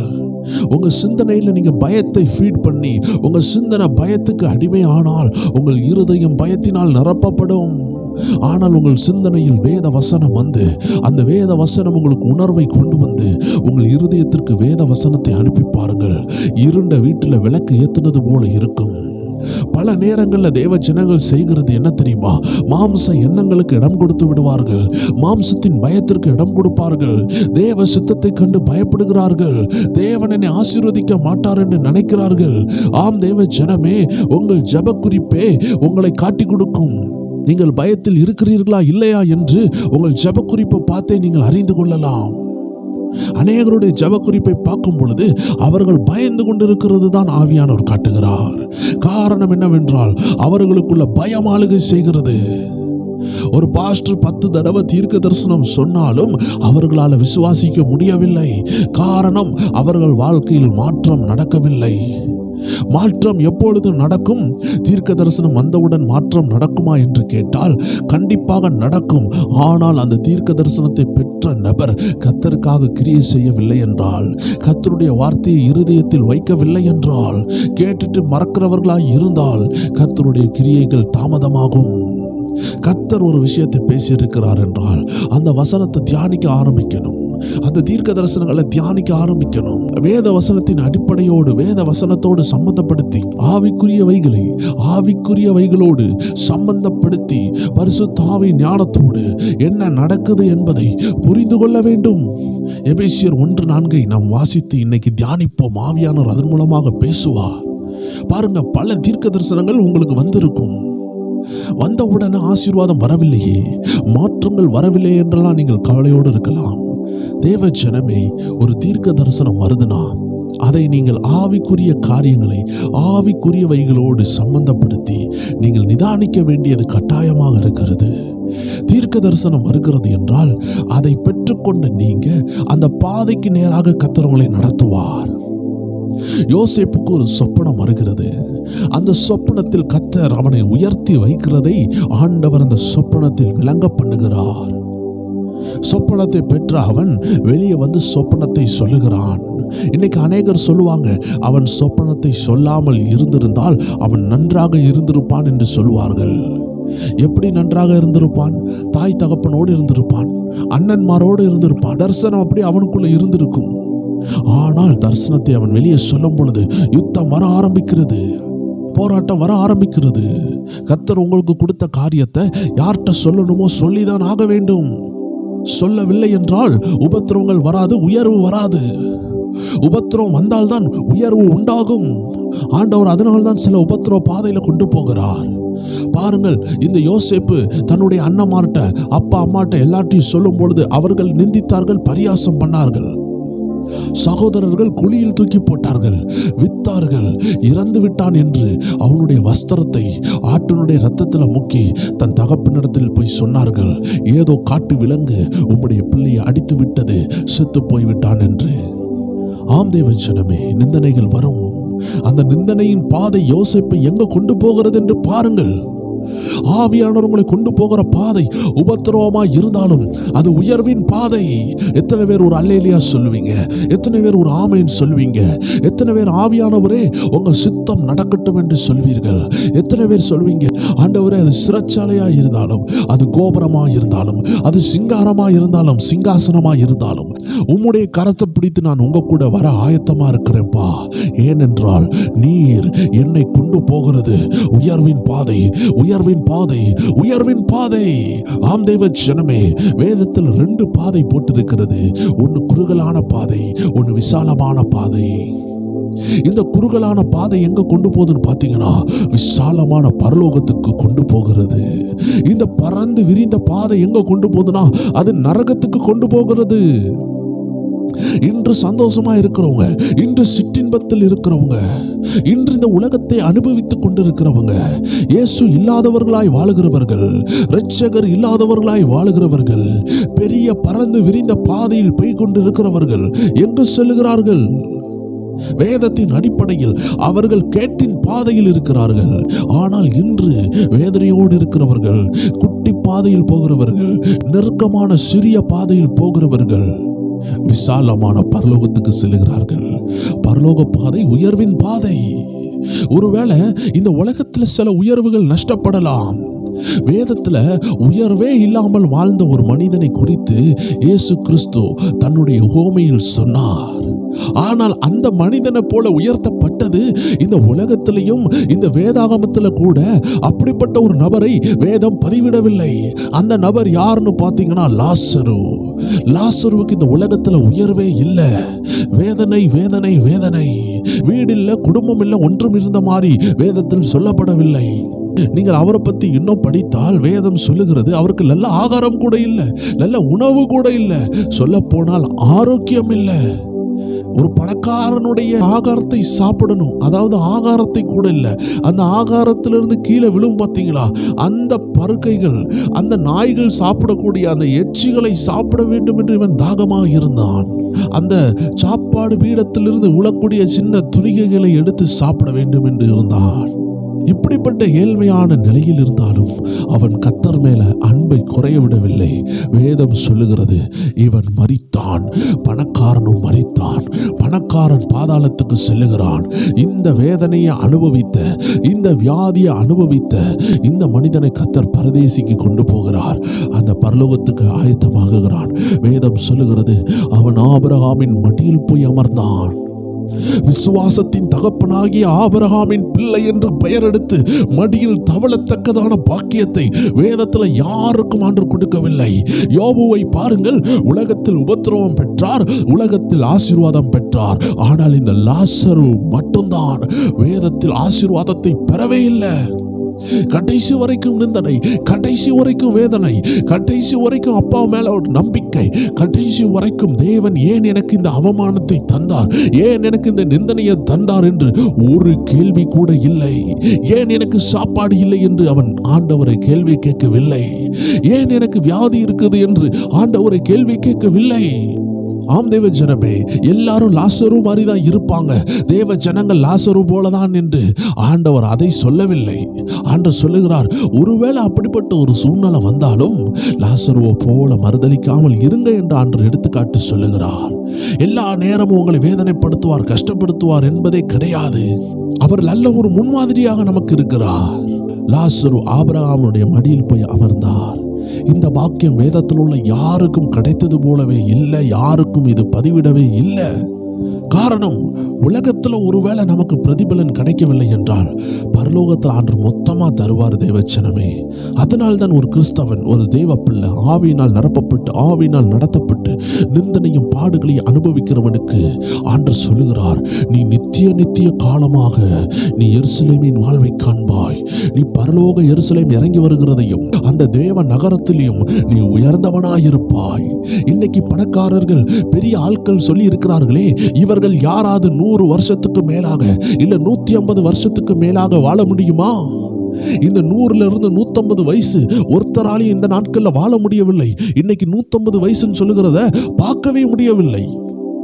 இந்த 100ல இருந்து 150 வயசுக்குள்ள இந்த உலக வாழ்க்கைக்காக ஒருத்தன் ஆண்டவரை விட்டு கொடுத்து ஆண்டவர் வேண்டான்னு சொல்லி பாவத்தில் வாழ்ந்து பணத்தை சம்பாதித்து மிஞ்சி போனால் 70ல இருந்து 90 வயசு இல்ல 80 வயசு இல்ல அதிகபட்சம் போனா ஒரு 100 வயசு இல்ல ரொம்ப பலன் இருக்குது 115 வயசு வேணும்னா 150 வயசு வச்சுக்கோங்க. 150 வயசை தாண்டி ஒரு மனிதனாலும் வாழ முடியவில்லையே. எங்கேயோ வெளிநாட்டில் வயது முதிர்ந்தவர்கள் 110, 120, 130 வயசுலாம் இருந்துட்டு போட்டும். நான் சொல்லுகிறேன், 150 வயசை தாண்டி வாழட்டுமே யாராவது. 200 வயசு வாழ்ந்து காட்டட்டுமே. முடியவில்லை. அந்த காலத்தில் 900 வயசுல மனிதர்கள் இருந்தார்கள், 800 வயசுல வாழ்ந்தார்கள், 930, 960 வாழ்ந்தார்களே. இன்னைக்கு ஆயுஷ் நாட்கள் சுருக்கப்பட்டிருக்கிறது. காரணம் என்ன? இந்த 100 வயசுக்குள்ளாடி மிஞ்சி போன ஒரு 70 வயசு, 80 வயசு, 90 வயசு, பலத்தின் மிகுதியினால் 80, அவ்வளவுதான். 70 இல்லைன்னா 80. இந்த குறுகிய காலத்துல வாழும் பொழுது எனக்கு அது வேணும் இது வேணும்னு சொல்லி கேட்கறது அழகே இல்லை தேவச்சனமே. கர்த்தர் நடத்துற பாதையில உண்மையா வாழ்ந்து பரலோகத்துக்கு ரிசர்வேஷன் பண்ணணும். பரலோகத்துக்கு டிக்கெட்டை போடுங்க. இந்த உலகத்துல சிலது கிடைக்கும், கிடைக்காம இருக்கலாம். ஆனா பரலோக டிக்கெட்டை மிஸ் பண்ணாதீங்கன்னு ஆவியானவர் சொல்லுகிறார். ஒரு ரகசியத்தை சொல்ற தேவச்சனமே, இன்னைக்கு ஜனாதிபதி, பிஎம் அப்படி இப்படின்னு சொல்லுகிற பெரிய பெரிய நபர்கள், ஆண்டவரை ஏற்றுக்கொள்ளாமல் இருக்கிற அநேகர் இருக்கிறாங்க. இந்த உலகத்துல செல்வாக்கா இருந்துருவாங்க. ஆனா பரலோகத்துல போகும் பொழுது அந்த லாசரு உயர்ந்தவனாக இருப்பான். இந்த உலகத்தால் அங்கீகரிக்கப்படாமல் ஒதுக்கப்பட்டவன் என்று ஓரமாய் கிடக்கப்பட்டவன், ஹாஸ்பிட்டல் கூட கொண்டு போக ஆள் இல்லை, வியாதியினால் நிரப்பப்பட்டு கண்ணீரோடு இருந்தானே. பிச்சைக்காரனுக்குள்ள மதிப்பு கூட இல்லைங்க. நாய் வந்து அவனுடைய புண்ணை நக்கிற்று என்று வேதம் சொல்லுகிறது. இவ்வளோ வேதனையில இருந்தவன் நீங்க நித்தியமாய் வாழப்போகிற அந்த உலகத்துல இன்னைக்கு பெரிய பெரிய நபர்கள், பணக்காரர்கள், கோடீஸ்வரர்கள், ஜனாதிபதி எல்லாம் லாசருக்கு முன்பாக தலைகுனிந்து நிற்பார்கள். இது நடக்கும், இது நடக்கும், இது நடக்கும், இது சத்தியம். ஆம் தேவ ஜனமே, ஆண்டவருடைய பிள்ளைகள் இந்த உலகத்துல தான் உபத்திரவப்படுவீங்க. இதை தான் வேதம் சொல்லுகிறது. கொஞ்ச காலம் உபத்திரவம், கொஞ்ச காலம் உபத்திரவம். இதை வைத்து கூட ஒரு பாட்டு உண்டு, அதி சீக்கிரத்தில் நீங்கிவிடும் இந்த லேசான உபத்திரவம். ஆம் தேவ ஜனமே, இந்த 100 வருஷம் 150 வருஷம் கஷ்டப்பட வேண்டாம் நினைக்கிற நீங்க 1000 வருஷம் நித்திய காலமாக கஷ்டப்படக்கூடிய ஒரு வாழ்க்கையில மாட்டிக்கொள்ள கூடாது. நமக்கு ஒரு 1000 வருஷம் அரசாட்சி வரப்போகிறது. இது கட்டுக்கதை கிடையாது தேவ ஜனமே, இது உண்மையான வார்த்தை. அந்த 1000 வருஷமும் நீங்க ஏழையாக இருக்க விரும்புகிறீர்களா? நீங்க பாதாளத்தில் கஷ்டப்பட விரும்புகிறீர்களா? இன்னைக்கு உங்க முன்னாடி காரும் பங்களால வாழ்கிறவர்கள் எல்லாரும் அந்த 1000 வருஷம் அரசாட்சியில இதே மாதிரி பணக்காரர்களா இருப்பாங்க நீங்க நினைக்கிறீர்களா? இன்னைக்கு வேதனைப்படுகிற நீங்க நாளைக்கு இளவரசனா இருப்பீங்க. ஒரு கிறிஸ்தவனுடைய வாழ்க்கை 80 வயசு 70 வயசுல முடிய போவது இல்லை. கிறிஸ்தவனுக்கு மரணத்துக்கு பிறகுதான் வாழ்க்கையே இருக்கிறது. ஒரு உண்மையான தேவ பிள்ளைக்கு மரணத்துக்கு பிறகுதான் உண்மையான வாழ்க்கை. அதுல ஒரு 1000 வருஷம் அரசாட்சி ஆண்டு வச்சிருக்கிறார். அந்த 1000 வருஷத்துக்கு பிறகு நித்தியமாய் வாழப்போகிறோம். நித்தியமாக யுகமாக வாழப்போகிறோம். அந்த பெரிய வாழ்க்கையை பெற்றுக்கொள்றதுக்கு ஒரு சின்ன பரீட்சை வைக்கிறாரு. அந்த பரீட்சை தான் உங்களுடைய உலக வாழ்க்கை. இந்த உலகத்திலேயே நீங்க உயர்ந்து வரணும்னா, நீங்க டாக்டரா மாறணும்னா, நீங்க இன்ஜினியரா மாறணும்னா அந்த கோர்ஸை படிக்கணும். அந்த கோர்ஸ்ல உள்ள எக்ஸாம்ல பாஸ் ஆகணும். இது எல்லாம் உலகம் வைக்கிற பரீட்சை. ஆனா கர்த்தர் ஒரு பரீட்சை வைக்கிறாரு. அந்த பரீட்சையின் பேரு விசுவாச பரீட்சை. இந்த விசுவாச பரீட்சையில கர்த்தர் எனக்கு கொடுத்தாலும் அவரை நேசிப்பேன், கொடுக்காட்டியும் நேசிப்பேன். ஏன்னா நான் வாழ போகிறது அந்த நித்திய வாழ்க்கை, அந்த 1000 வருஷம் அரசாட்சி, அந்த நித்தியமா வாழ போகிற வாழ்க்கையில நான் பிச்சைக்காரனா வாழ விரும்பல, நான் தரித்திரனா வாழ விரும்பல, நான் அனாதையா கைவிடப்பட விரும்பல, நான் நரகத்துக்கு போக விரும்பல, நான் பாதாளத்துல என் படுக்கையை போட விரும்பல, புழுக்களும் அக்னியும் இருக்கிற இடத்துல நான் போய் விழ விரும்பல. இதுவே உங்கள் ரட்சணிய நாள். இன்னைக்கு தேவ பிள்ளைகளுக்கு தங்களுடைய மேன்மை தெரியவில்லையே. இதுதான் ஆண்டவருடைய பாரம். இன்னைக்கு நீங்க கஷ்டப்படுறது, இன்னைக்கு நீங்க உயர்த்தப்படுகிறது எல்லாம் எழுதப்பட்டிருக்கிறது. வேதம் சொல்லுகிறது, எபேசியர் 1:4 பாருங்கள். தமக்கு முன்பாக நாம் அன்பில் பரிசுத்தம் உள்ளவர்களும் குற்றமில்லாதவர்களுமாய் இருப்பதற்கு அவர் உலகத் தோற்றத்துக்கு முன்னே கிறிஸ்துவுக்குள் நம்மை தெரிந்து கொண்டபடியே. அல்லேலூயா. ஏதோ ஆக்சிடென்ட் ஆண்டவங்களை தேர்ந்தெடுக்கவில்லை, ஏதச்சியாக ஆண்டவங்களை தேர்ந்தெடுக்கவில்லை. அவர் உலக தோற்றத்துக்கு முன்னாடியே உங்களை குறித்திட்டார். என் பிள்ளை இந்த ஊர்ல பிறக்கணும், இந்த இடத்துல ஒரு விவசாயிக்கு பிள்ளையா பிறக்கணும், இந்த இடத்துல அவ உயர்ந்து பிறக்கணும், இந்த இடத்துல அவ தாழ்ந்த இடத்துல கெட்டப்படணும், இந்த இடத்துல அவ கஷ்டப்படணும், இந்த இடத்துல அவன் உயர்த்தப்படணும். இப்படி மேடும் பள்ளமும் உயர்வு தாழ்வு உங்க வாழ்க்கையில உண்டு என்று ஆண்டவர் ஆல்ரெடி தீர்மானித்து இருக்கிறார். ஆம் தேவ ஜனமே, நான் ஆரம்பத்தில் சொன்னேன், ஒரு வாக்குத்தத்தம் வருது, ஒரு தரிசனம் வருதுன்னா அதற்கு பின்பாக உபத்திரவம் வரும். யோசேப்பை பாருங்கள், ஒரு சொப்பனம் வந்தது, ஒரு தரிசனம் வந்தது, அந்த தரிசனத்துக்கு பிற்பாடு உபத்திரவம். அந்த உபத்திரவம் எங்க கொண்டு போகுதுன்னா உயர்வின் பாதைக்கு கொண்டு செல்கிறது. இது நான் சொல்லவில்லை, வேதம் சொல்லுகிறதை நான் சொல்ல வேண்டும். உங்க வாழ்க்கையின் உண்மையை நான் சொல்லவில்லை என்றால் ஒருவேளை நீங்க ஆபத்தில் மாட்டலாம். இன்னைக்கு நீங்க படுக்கிற உபத்திரவம் உங்க உயர்வுக்கு கொண்டு போகுது என்று வேதம் சொல்லுகிறது. யோசேப்பு சொப்பனத்தை சொன்னார். சொப்பனத்தை சொன்ன பிறகு உபத்திரவம் வந்தது. அந்த உபத்திரவம் அநேகர் நினைக்கிறாங்க அது தீமையான உபத்திரவம் என்று. ஆனால் அந்த உபத்திரவம் அவனை கொண்டு போன இடம் உயர்வின் எல்லை. கர்த்தர் சில உபத்திரவங்களை இன்னைக்கு அனுபவித்திருக்கிறார்னா தேவ சித்தத்துக்கு விட்டு கொடுங்க. அநேக தேவ ஜனங்கள் இன்னைக்கு ஜெபிக்கிறது என்ன தெரியுமா? வாக்குத்தத்தம் கிடைச்சிட்டு நேரா என்ன சிங்காசனத்துல கொண்டு போய் வைங்க ஆண்டவரேன்னு சொல்றாங்க. யோசேப்பு போல குழிய வேண்டான்னு சொல்றாங்க. தானியேலை போல சிங்கக்கேவி வேண்டான்னு சொல்றாங்க. If your faith is not tested, you are not selected, you are not elected, you are not eligible to receive your blessing. உங்க ஃபெய்த், உங்க விசுவாசம் பரீட்சையில போகாம, நீங்க பரீட்சையை எழுதாம நீங்க வெற்றி பெறவே முடியாது. பல வருடங்களாக நீங்க ஜெபிப்பீங்க, ஆண்டவரே எனக்கு அங்க வேலை தாங்க, இதை தாங்க, அதை தாங்க, எனக்கு ஒரு வீடை தாங்க, எனக்கு இதை தாங்க. ஆண்டு சொல்றார், உனக்கு ஒரு நல்ல பரலோகத்தில் ஒரு வீடு கட்டி கொண்டு இருக்கிறேன். இந்த உலக வீடுக்காக நீ கவலையோடு இருக்கிற. இதனாலேயே உன் விசுவாசத்தை நீ தளர்ச்சி அடைய வைத்துக் கொண்டு இருக்கிற. எப்பொழுது ஜெபிக்க வந்தாலும் வீடு இல்லையே, பணம் இல்லையே, அது இல்லையே, திருமணம் ஆகலையே, அது இல்லையேன்னு சொல்லி நீ அந்த விஷயத்தை ஜெபித்தே உன் விசுவாசத்தை நாசாக்கி கொண்டு இருக்கிற. எனக்கு ஆண்டவர் வீடு கட்டி தந்தாதான் இயேசு உயிரோடு இருக்கிறாருப்பா, இயேசு ஜீவனுள்ள தேவன் நான் சொல்லுவேன் அப்படி நீங்க சொல்றீங்கன்னா, உலகத்தில் உள்ள அத்தனை பணக்காரங்களையும் பாருங்க, எல்லாருக்கும் வீடு இருக்குது. அவர்கள்ட்ட இயேசு இருக்கிறாங்களா? அவருடைய ஆவியானவர் இருக்கிறாரா? அப்போ நீங்க என்ன செய்கிறீங்க? ஆவியானவர் இயேசு என் துக்கமாக அல்லவா நீங்க சொல்லுகிறீங்க, வெட்கப்படுத்த அல்லவா செய்கிறீங்க. ஆண்டு சொல்லுகிறார், இந்த உலக காரியம் நடக்கும், நடக்காமல் இருக்கலாம், ஆனால் உங்கள் விசுவாசத்தை கைவிடக்கூடாது என்பது தேவனுடைய சித்தம். அந்த பரீட்சையை பாஸ் ஆகுனீங்கன்னா நித்திய வாழ்க்கைக்குள்ள கடந்து போவீங்க. நாளைய தினத்துல நீங்க ஆண்டவர் சமூகத்துல நிற்கும் பொழுது எந்த ஆசீர்வாதத்துக்கு நீங்க ஜெபித்தீங்களோ அந்த ஆசீர்வாதம் உங்களை ஆண்டவர் சமூகத்துல வந்து காப்பாத்தாது.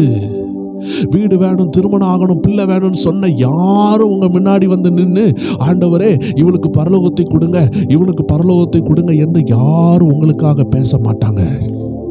இன்னைக்கு இப்பொழுது உங்க இருதயம் ஏதோ ஒரு விஷயத்துக்காக துடித்து கொண்டு இருக்குதுன்னா ஆண்டவர் சொல்றாரு, அது நீ விசுவாசத்துக்காக துடிக்கணும், அது தேவனுக்காக துடிக்கணும், அது பரலோக ராஜ்யத்துக்காக துடிக்கணுமே தவிர வேற ஏதோ ஒரு விஷயம் நடக்கலன்னு சொல்லி நீங்க வேதனையோடு இருக்கிறீங்கன்னா தேவ ஜனமே, கர்த்தர் அந்த விஷயத்தை தேவ சித்தத்தின்படி ஆசீர்வாதமா மாத்துவார்னு விட்டு கொடுங்க. திருமண தடையா தேவ சமூகத்தில் விட்டு கொடுங்க. பிசாசு தடுக்கிறானா அதை எதிர்த்து ஜெயித்து எழும்ப போகிறோம், அவ்வளவுதான். தேவன் ஒருவேளை தாமதமாக்குகிறாரா அதுக்கு விட்டு கொடுங்க. ஏனென்றால் அது உயர்வின் பாதைக்கு நேராக கொண்டு போகும், அது தேவ சித்தத்துக்கு நேராக கொண்டு போகும். எந்த உபத்திரவம் தேவனால் அனுமதிக்கப்பட்டிருக்கிறதோ அது உங்களை உயர்வின் பாதைக்கு கொண்டு போகும்.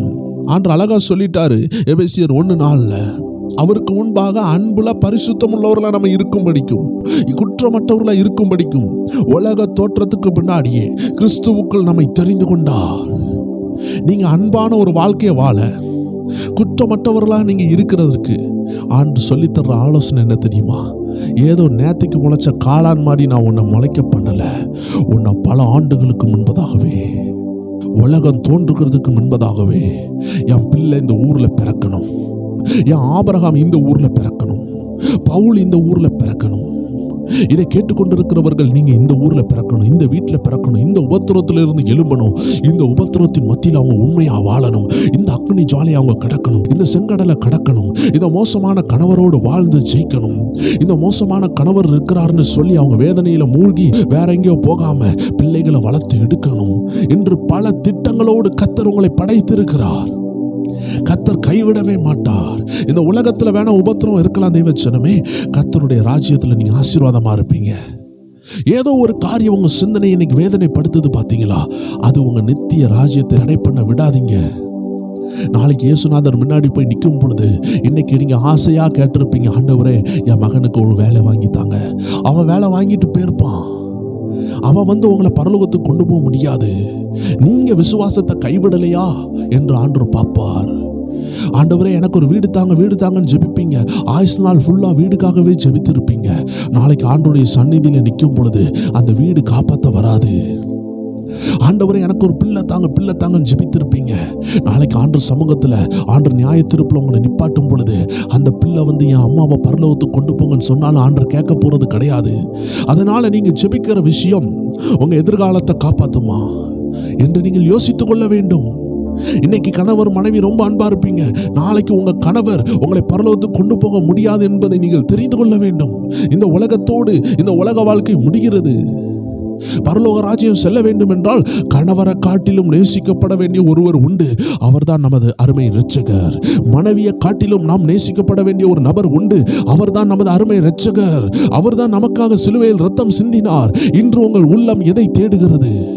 அப்படி என்றால் கணவரை நேசிக்க கூடாது, பிள்ளையை நேசிக்க கூடாது, திருமண வாழ்க்கை நடக்க வேண்டும் என்று ஜெபிக்க கூடாது, பிள்ளை இல்லாதவர்கள் பிள்ளைக்காக ஜெபிக்க கூடாது என்று நான் சொல்லவில்லை. வீடு இல்லாதவர்கள் வீடு வேண்டும் என்று ஜெபிக்க கூடாது என்று நான் சொல்லவில்லை. பிசாசு ஒருவேளை வீடு தராமல் போராடுவான், பிள்ளை தராமல் போராடுவான், திருமணம் ஆக விடாமல் தடை பண்ணுவான். அதனால் தான் கடந்த 100 நாள் ஜெபத்தை வைத்தோம். அந்த ஜெபத்தில் எத்தனையோ பிசாசின் கட்டுகள் உடைந்தது. ஆனால் சில நேரம் கர்த்தர் பிசாசு கையில் நம்மளை ஒப்பு கொடுத்திருப்பார். பேதுருவை ஆண்டவர் சொலவுல புடைக்கிறதுக்கு பிசாசு கையில் ஒப்பு கொடுத்தார். யோபுவை பிசாசு சோதிக்கிறதற்கு ஆண்டவர் ஒப்பு கொடுத்தார். அந்த மாதிரி ஒரு சூழ்நிலையில நீங்க இருக்கிறீங்கன்னா உங்க விசுவாசத்தை தளர விடாதீங்க. ஆண்டவர் சொல்லுகிறார், உங்களை அதிலிருந்து வெளியே கொண்டு வருவார். ஏனென்றால் உங்களை காப்பாற்ற போகிறது இயேசுவின் நாமம் தான். பரிசுத்த ஆவியானவர் தான் உங்க கூட இருந்து உங்களை வழி நடத்த போகிறாரு. உங்க கணவர் நித்தமும் உங்களை நடத்துவார் என்று வேதம் சொல்லவில்லை. உங்கள் வீடு உங்களை நித்தமும் நடத்தும் என்று சொல்லவில்லை. உங்க பிள்ளைகள் உங்களை நித்தம் நடத்துவார்கள் என்று சொல்லவில்லை. வெளிநாட்டு வாழ்க்கை, வெளிநாட்டு பணம், உங்க பிள்ளை வேலை செய்து உங்களை நித்தம் நடத்துவார் என்று வேதம் சொல்லவில்லை. ஒரு நாள் வரும், வெளிநாட்டில் வேலை செய்கிற பிள்ளை பணத்தை மட்டும் அனுப்புவான். நீங்க எப்படி இருக்கீங்க, என்ன செய்றீங்க, உங்களுக்கு ஒரு சூடு தண்ணி போட்டு கொடுக்கிறது கூட ஒரு ஆள் இல்லாத ஒரு நிலைமை வருதுன்னா அந்த வெளிநாட்டு பணத்தை வைத்து என்ன செய்ய முடியும்? பீரோ எல்லாம் பணம் அடுக்கப்பட்டிருக்கிறது. ஆனால் நீங்க வயது முதிர்ந்தவர்களா இருக்கிறீங்க, எலும்பி பாத்ரூம் கூட போகிறதுக்கு உங்களுக்கு முடியவில்லை. ஒரு வேலைக்காரனை வைக்கிறதுக்கு பயம். ஏன்னா வீட்டில் உள்ள பணத்தை திருடிடுவானோ, இல்லை நம்மளை கொண்டு போட்டு போயிடுவானோ, எல்லாம் பயம். வெளிநாட்டில் பிள்ளைகளோடு போய் இருக்கலாம் என்று பார்த்தால் உங்க பிள்ளைக்கு அது விருப்பம் இல்லை. ஆசையா பாசமா பெத்த பிள்ளை இன்னைக்கு நீங்க உங்க சொந்த வீட்டில், இன்னைக்கு நீங்க உங்க வீட்டிலே இருங்க அப்படின்னு சொல்லுது. இவ்வளோ பணமும் நல்ல பிள்ளை வெளிநாட்டில் இருக்கும் பொழுது உங்களை அநாத ஆசிரமத்தில் சேர்த்தா அது ஒரு கேவலமான விஷயம். இந்த நேரத்தில் பிள்ளை பணத்தை மட்டும் அனுப்பும். இதை தானே நீங்க ஜெபித்து கேட்டீங்க, ஆண்டவரே பிள்ளையை வெளிநாட்டுக்கு அனுப்புங்க, பிள்ளையை வெளிநாட்டுக்கு அனுப்புங்க. பாசம் இல்லாத பிள்ளையை வளர்க்கறதுக்கு கர்த்தர் உங்களை அழைக்கவில்லை. பொறுப்புள்ள பிள்ளைகளை எழுப்ப கர்த்தர் அழைக்கிறார். ஒருவேளை பிள்ளை வளர்ந்து பெரிய ஆள் ஆயிட்டு நீ வேலைக்கு போயிட்டுனா தொடர்ந்து ஜெபிக்க ஆரம்பிங்க. பொறுப்பில்லாத பிள்ளைகளை பெற்றிருக்கிறீங்கன்னா ஜெபிக்க ஆரம்பிங்க. பொறுப்புள்ள பிள்ளைகளை இன்னைக்கு தாய் தகப்பனை கவனிக்காமல் போகிறது. திருமணம் ஆன பிறகு அதனுடைய இஷ்டத்துக்கு போகிறது. அதனால் தான் தேவ ஜனமே, ஆவியினால் நடத்தப்படுகிற ஒரு பிள்ளை இருக்குதுன்னா அது ஆசீர்வாதமான பிள்ளை. அந்த பிள்ளைக்கு ஒருவேளை வேலை இல்லாம இருக்கலாம், வெளிநாட்டுக்கு போக முடியாம இருக்கலாம். கர்த்தர் அந்த பிள்ளையை உடைத்து உடைத்து உடைத்து உருவாக்கி கொண்டிருக்கிறார். இந்த நேரம் அவசரப்படாதீங்க. கர்த்தர் ஏற்ற நேரத்தில் ஆடுகளை மேய்த்த தாவீதை உயர்த்தினது போல, குழியில் இருந்த யோசேப்பை உயர்த்தினது போல, வேதனையிலிருந்து எஸ்தரை உயர்த்தினது போல உங்க குடும்பத்துக்கும் கர்த்தருடைய நேரம் வரும். எத்தனை பேர் சொல்றீங்க God's time is best? கர்த்தருடைய நேரம் சிறந்தது. என் வாழ்க்கையில கர்த்தருடைய நேரம் வருகிறது. ஆம் தேவச்சனமே, நீங்கள் யாரும் கைவிடப்பட்டவர்களாய் மாறக்கூடாது என்றுதான் ஆண்டவர் இந்த வார்த்தையை சொல்லுகிறார். ஆண்டவர் முன்னாடி நிற்கும் பொழுது உங்க பிள்ளையோ, உங்க வீடோ, உங்க கணவரோ உங்களை காப்பாற்ற வர முடியாது. நீங்க பரிசுத்தமா வாழ்ந்தால் மட்டும்தான் ஆண்டவருக்கு முன்னாடி நிற்க முடியும். நீங்க இந்த உலக வாழ்க்கையில பரிசுத்தமா இருக்கிறீங்களா? இல்ல பிள்ளைகளையும் உலகத்தையும் உலக காரியங்களையும் நேசித்து உலகத்தார போல வாழுகிறீர்களா? எல்லா விஷயத்திற்காக ஜெபிக்கலாம், பிள்ளைகளுக்காக ஜெபிக்கலாம், திருமண தடை மாற ஜெபிக்கலாம், படிப்பை பெற்றுக்கொள்ள ஜெபிக்கலாம், எல்லாம் ஜெபிக்கலாம். ஆனால் இதெல்லாம் காட்டிலும் பிரதானமான ஜெப குறிப்பு உங்க ஆத்துமா பரிசுத்தமா இருக்கிறதுக்காக ஜெபிக்கணும். நீங்க தேவ சித்தத்தை செய்ய ஜெபிக்கணும். ஏதோ ஒரு ஜெப குறிப்பு தேவ சித்தத்தை தடுக்குதுன்னா தேவ ஜனங்கள் உஷாராகணும். ஏதோ ஒரு ஜெப குறிப்பு உங்களை பயத்துக்குள்ள கொண்டு போதுன்னா அந்த ஜெபத்தை நிறுத்தணும், தேவ சித்தத்துக்கு ஒப்பு கொடுக்கணும். ஆண்டவரே, இந்த விஷயத்தை ஜெபிக்கும் பொழுதெல்லாம் எனக்கு பயம் வருகுதப்பா அப்படின்னு சொன்னா பிசாசு என்ன செய்கிறான்? தேவையில்லாத ஒரு விஷயத்தை ஜெபிக்க வைக்கிறான். உடனே தேவ கரத்துல ஒப்பு கொடுத்துட்டு சங்கீதம் 23 கூட எடுத்து சொல்ல ஆரம்பிக்கலாம். ஒரு விஷயம் பயப்படுறீங்கன்னா அந்த விஷயத்தை விட்டுட்டு உடனே சங்கீதம் 91 சொல்லுங்க, சங்கீதம் 23 சொல்லலாம். தெரிஞ்ச வசனங்களை வைத்து விசுவாச அறிக்கையிடலாம். எனக்கு ஒரு பந்தி உண்டாகும் என்று சொல்லலாம். என் தலை அபிஷேகம் பண்ணப்படும் என்று சொல்லலாம். என் பாத்திரம் நிரம்பி வழியும் என்று சொல்லலாம். என் சத்துருக்கு முன்னாடி கர்த்தர் எனக்கு ஒரு பந்தியை ஆயத்தப்படுத்துவார் என்று சொல்லலாம். என் ஜீவனுள்ள நாளெல்லாம் நன்மையின் கிருபை என்னை தொடரும் என்று சொல்லலாம். இதை சொல்லும் பொழுது பிசாசு வெட்கப்பட்டு போவான். சூழ்நிலைகள் மாறும், கர்த்தர் மாற்றுவார். இதுதான் வசனம், இதுதான் விசுவாசம். பிசாசானவன் இன்னைக்கு அநேகர் வஞ்சித்துக் கொண்டிருக்கிறான். பிரேயர் டைம் குடும்பத்தாரை நீங்க ரொம்ப ஆசீர்வதிக்கப்பட்டவர்கள். ஏனென்றால் உண்மையை உண்மையாக ஏற்றுக்கொண்டிருக்கிறீங்க, உண்மையை புரிந்து ஜெபிக்கிறீங்க. ஆண்டவர் சொல்லுகிறது ஒன்னே ஒன்றுதான். உங்களை ஆண்டவர் உலக தோற்றத்துக்கு முன்னாடியே அழைச்சிட்டாரு. இந்த உபத்திரவத்தில் நீங்க போகணும்னு அவர் அழைச்சிட்டாரு. அவர் தீர்மானிச்சிட்டாரு. இந்த உபத்திரவம் உங்க வாழ்க்கையில கர்த்தர் வச்சிருக்கிற உயரத்துக்கு கொண்டு போகும். இத்தனை பேர் விசுவாசிக்கிறீங்க? இந்த உபத்திரவம் உங்களை கர்த்தர் வைத்திருக்கிற உயர்வுக்கு கொண்டு போகிறது. நான் அடிக்கடி சொல்லுகிறதை சொல்லி முடிக்கிறேன்.